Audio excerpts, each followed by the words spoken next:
వరి వివిధ ప్రాంతాల్లో పిలక దశ నుండి ఈనిక దశ వరకు ఉంది. అయితే వాతావరణ మార్పుల కారణంగా చీడపీడలు ఆశించి తీవ్రంగా నష్టం చేసే అవకాశం ఉంది. ఇప్పటికే చాలా చోట్ల తెగుళ్లు ఆశించినట్లు శాస్త్రవేత్తలు గుర్తించారు. వీటిని గుర్తించిన వెంటనే చేపట్టాల్సిన సమగ్ర సస్యరక్షణ చర్యల గురించి తెలియజేస్తున్నారు పొలాస ప్రాంతీయ వ్యవసాయ పరిశోధనా స్థానం శాస్త్రవేత్త బలరాం.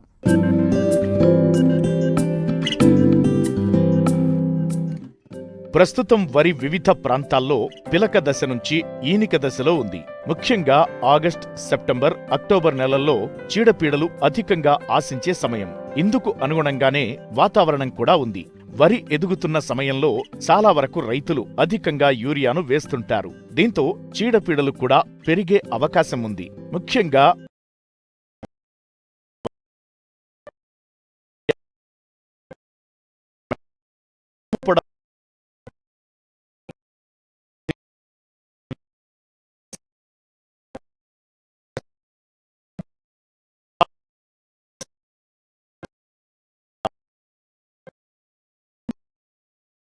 పిలకలు తొడిగే దశ నుంచి ఈనిక దశలో ఉంది. వరి పంటను ఈ దశలలో ముఖ్యంగా 3 తెగుళ్లు ఆశించి నష్టాన్ని కలుగజేస్తాయి. అందులో ముఖ్యమైనది ఈ వానాకాలంలో ఎక్కువగా ఆశించేది బ్యాక్టీరియా ఆకు ఎండు తెగులు లేదా బ్యాక్టీరియా ఎండాకు తెగులు.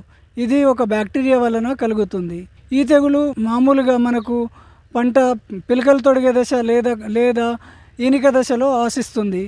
ఈ తెగులు ఆశించినప్పుడు ఆకులపైన మనకు పసుపు రంగు మచ్చలు అనేటివి ఏర్పడతాయి. ఈ మచ్చలను మనం చూసుకున్నట్లయితే ఈ మచ్చల యొక్క అంచులు అలల మాదిరిగా ఉంటాయి. అంచులను బట్టి ఇది మనము బ్యాక్టీరియా ఎండాకు తెగులుగా నిర్ధారణకు రావచ్చు. ఈ ఆకులు అనేటివి పైనుంచి కిందికి ఎండుకుంటూ రావడం జరుగుతుంది. ప్రధాన పొలంలో మనము ఈ తెగులను గమనించినప్పుడు ఉదయం పూట మనము ఈ తెగులు సోకిన మొక్కలను గమనించినట్లయితే ఆకుల మీద పసుపు రంగు నీటి బిందువులు కనిపిస్తాయి. ఈ పసుపు రంగు నీటి బిందువులు అనేటివి బ్యాక్టీరియా యొక్క సముదాయము.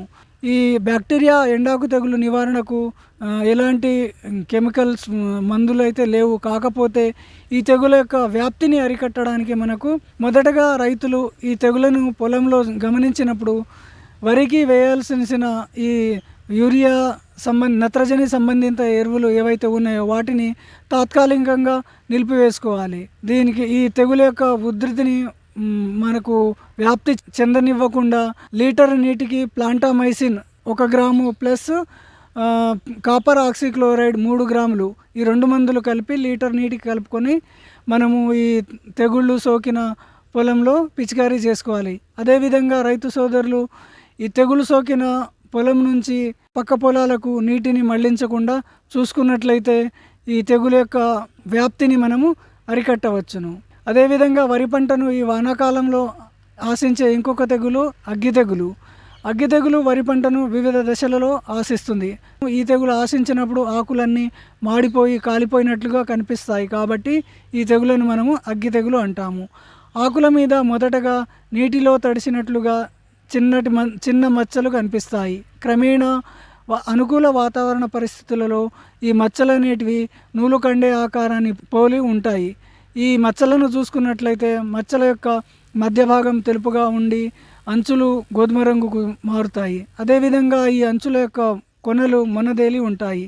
అలా అనుకూల వాతావరణ పరిస్థితులలో ఈ మచ్చలు ఒకదానితోటి ఒకటి కలిసిపోయి ఆకులు ఎండిపోయినట్లుగా కనిపిస్తుంది. అదేవిధంగా ఈ తెగులు మనకు కణుపుల దగ్గర మనకు మెడ మీద ఆశించినట్లయితే దీన్ని మనము మెడవిరుపు అంటాం. మెడవిరుపు అనేది పంటకు చివరి దశలో ఆశిస్తుంది.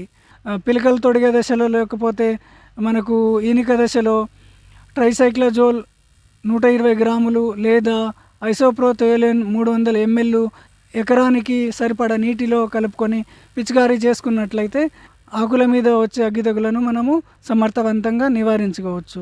అదేవిధంగా మనకు పూత సమయంలో దాదాపుగా 25% పూత సమయంలో మనకు తర్వాత దశలో మెడవిరుపు ఆశిస్తుంది. కాబట్టి ఈ మెడవిరుపును ఆశించకుండా మనకు దాని నుంచి కలిగే నష్టం నుంచి కాపాడుకోవడానికి 15 నుంచి 20% పూత సమయంలో ట్రైఫ్లాక్సిస్ట్రోబిన్ ప్లస్ టెబుకొనజోల్ అనే మిశ్రమము కలిగినటువంటి మందును 0.4 గ్రాములు లీటర్ నీటికి కలుపుకొని పిచికారీ చేసుకున్నట్లయితే ఈ అగ్గి తెగులను మనము సమర్థవంతంగా నివారించవచ్చును.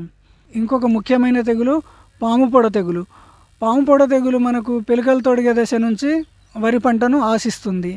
ఈ తెగులు ఆశించినప్పుడు నీటి మట్టానికి ఆనుకొని ఉన్న కాండం దగ్గర నుంచి పై వరకు నిర్దిష్టమైన ఆకారం లేనటువంటి తెల్లటి మచ్చలు ఏర్పడతాయి.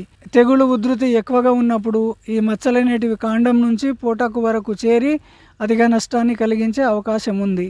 దీని నివారణకు గాను టిల్ట్ అంటే ప్రొపికోనోజోల్ అనే మందు లీటర్ నీటికి 1 ml లేదా హెక్సాకోనోజోల్ అనే మందు 2 ml లీటర్ నీటికి, లేదా ట్రైఫ్లాక్సిస్ట్రోబిన్ ప్లస్ టెబుకోనోజోల్ అనే మందు 0.4 గ్రాములు లీటర్ నీటికి కలుపుకొని వారం నుంచి 10 రోజుల వ్యవధిలో ఉధృతిని బట్టి 2 సార్లు పిచికారీ చేసుకున్నట్లయితే మనము ఈ పాము పొడ తెగులను సమర్థవంతంగా నివారించి దానివల్ల కలిగే నష్టాలను అధిగమించవచ్చు.